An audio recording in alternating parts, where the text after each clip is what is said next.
that segment. Let's get into the next segment. Let's talk about more media, and let's talk about Stephen A. Smith, the biggest name in sports media, the biggest contract. He's making like $10 million a year. This dude is the Alejandro Villanueva of the media world. Not Villanueva, Stephen A. Smith went on whatever show he's doing right now. I don't remember if it was on First Take or not, but he was on an ESPN show and he was talking about Lamar Jackson. Because, of course, you got to talk about Lamar Jackson at all times, and you got to talk about how he needs to do all of this, X, Y, Z. That's Lamar Jackson's entire career since he was a freshman in high school. Was Lamar, you got to do this. And he's like, no, you got to do it my way. So he's done it his whole life, and it's worked out extremely well for him. But he and Ryan Clark were talking about Lamar Jackson and his contract, and they were saying Lamar Jackson should not step onto a football field until he gets that contract extension done. And we heard from Eric DaCosta today in his pre-draft press or pre-combine press conference that he's ready to make the deal whenever Lamar's ready. Like he wants the deal to be done. Just Lamar just isn't someone that's just like, oh, we need to get this done now. He's just focused on rehab and he's focused on, trying to win. The opposite of Kyler Murray, funny enough. Kyler's like, no, give me the contract no matter what. And, not saying one approach is better than the other. I like Lamar's approach a little bit better. But overall, the deal, Eric DaCosta says, like, he's ready. When Lamar wants that deal, he's going to get that deal. But what do you think about this whole thing? Lamar Jackson shouldn't step on the field until he has a contract. Yo, the crazy thing about it, Des Bryant even said he shouldn't have played last year without a deal. Honestly, I do understand where everyone's coming from. I mean, he means a lot to Baltimore. I mean, Ryan Clark even said it, if I'm Lamar Jackson, I would not get on a plane to Baltimore until a deal is done. I'm staying wherever getting ready. I totally understand it because, at any given moment, anything can happen. Not trying to wish nothing bad onto my franchise QB, but we have to be real with ourselves. Like, that can happen with anybody. I mean, look at J.K. Dobbins. Just think of, matter of fact, not even J.K. Dobbins. Look at Ronnie Stanley. Got his deal. Unfortunately, got hurt. We didn't have him for a whole season. Came back, re-injured the injury, and then again out for the season. So, yes, you have to. In today's world, in today's sports politics, you have to secure the bag. Orlando Brown Jr. He literally secured the bag. I mean, he didn't want to get.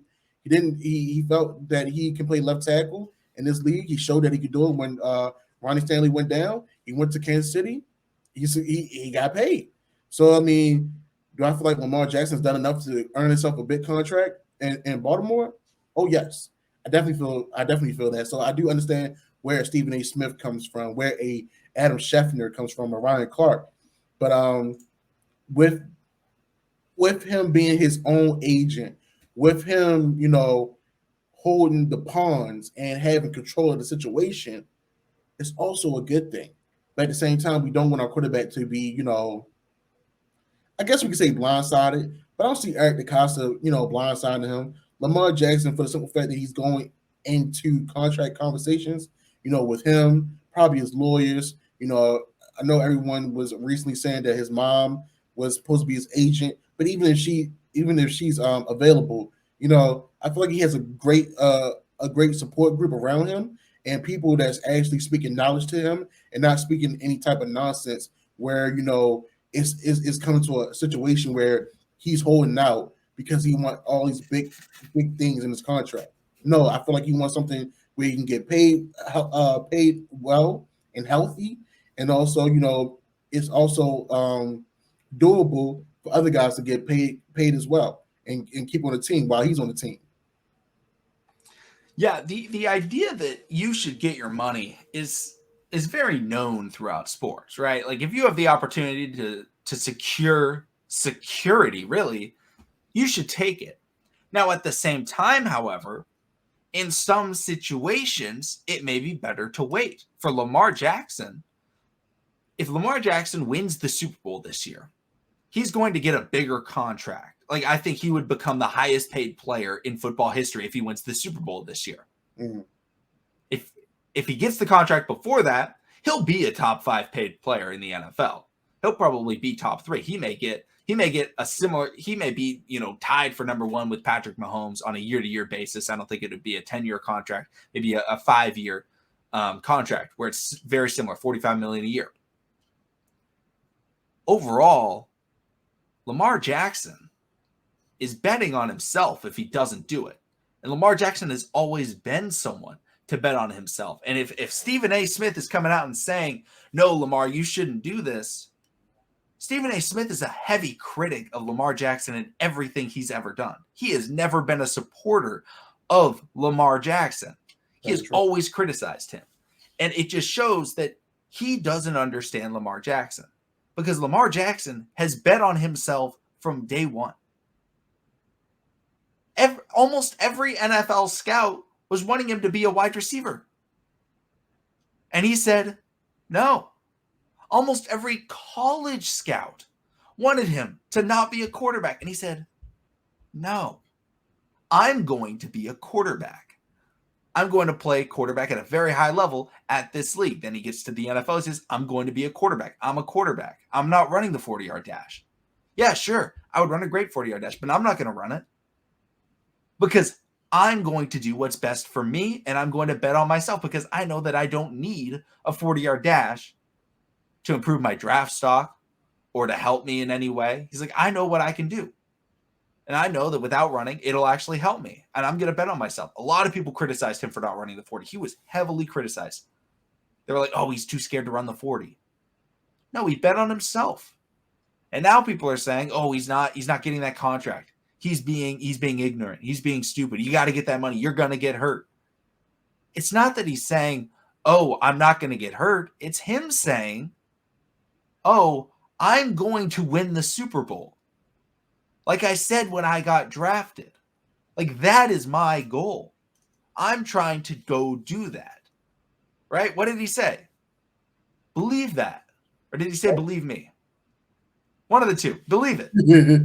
Believe it. That was his whole mantra. They're going to get a Super Bowl out of me.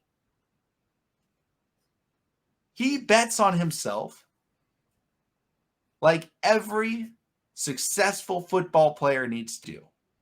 But he's the only one that gets criticized for it.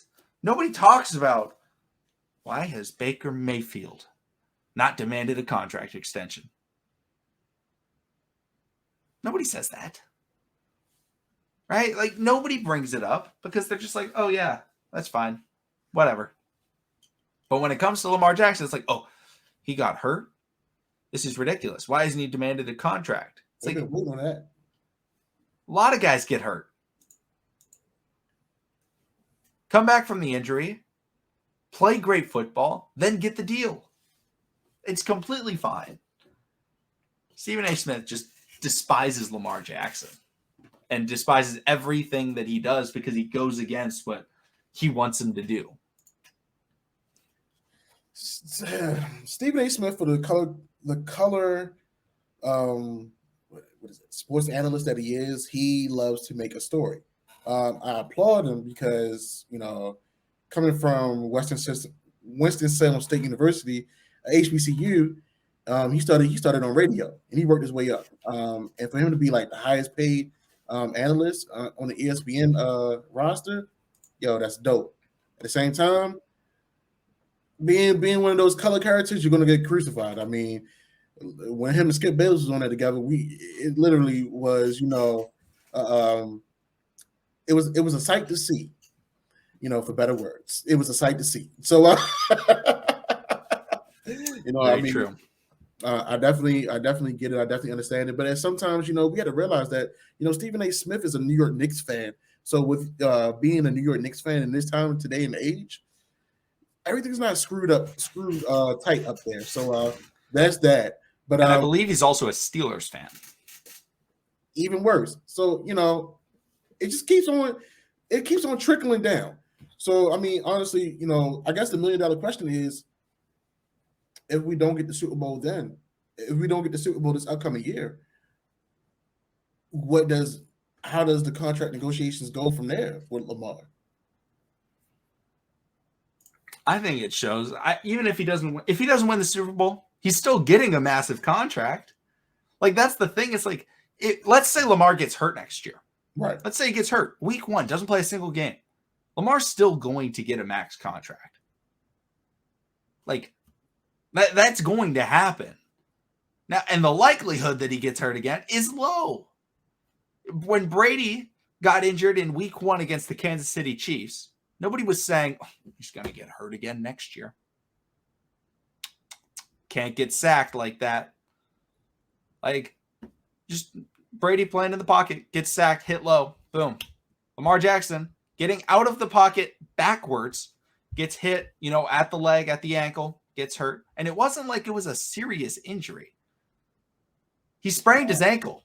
Yeah, it was literally a nagging type of injury where, it was best for them to just turn it off, just shut it down. Which is my opinion. I don't know about you, McConnell, but I feel like that was the best decision made for that offense that year. Exactly. Because we all know that Lamar is a competitor. We know he's a fighter. We know that he loves balling. I mean, heck, we saw on the sidelines last year. Even wishing that he was still out there. Get helping his guys, put him in the best position. We know what he can do. We know what he's capable of. I definitely feel like he's. I definitely feel like he's capable. I feel like he's worth the money. I mean, I feel like he definitely put in perspective Josh Allen's contract, Patrick Mahomes' contract.